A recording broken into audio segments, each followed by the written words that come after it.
Meela tasgabbaa'e badiin koo maali? Maalidha? Badiin koo maaloo? Kalee samana dhuftee naan hin jennee haadha kee gaafachuu qabda turte.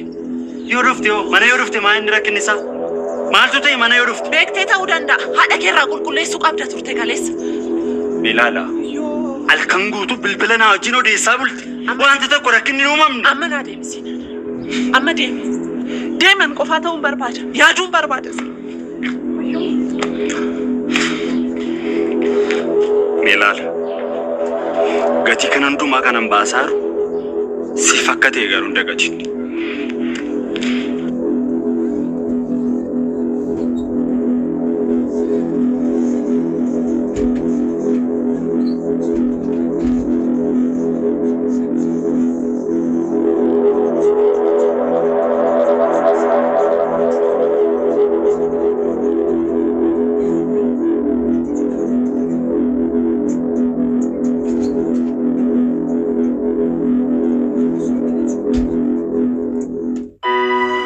Enggak Frauli Frobsan.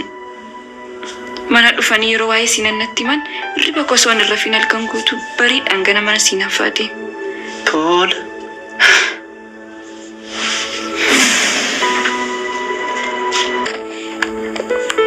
Was gaafadhu? Na gaafadhu. Abbaan keenyadhaan? Sinan. Yoon abbaa jedhe garuu na dheekama. Maaliif? Hin beeku. Haati kee eessa jirti? Haati koo hojii jirti. Abbaan koo haadha koo hin jaallatu. Anaan garuu na jaallata. Si jaallata. Tole bareeddu. Ejoo. Isin gateen deeme miti? Noora. Mukofte? Mukofte. Keessa kanaa saa jirra. Gargaarte? Wajjinyaan lafa. Jaalala keessaniif kan sinan garuu yeroo yaadu maal ta'a harmeen kositoo lubbuudhaan jiraatteen jedha dhugaa. Homaa miti. Akka qaroo jakoottan ilaalu. Isuma tokkicha kana kuma naafa taasisu jedhe. Isa malee homaan qabdanii? Homaan qabu isa malee. Amma akkam gooturee gara Ameerikaa yeroo inni deemu?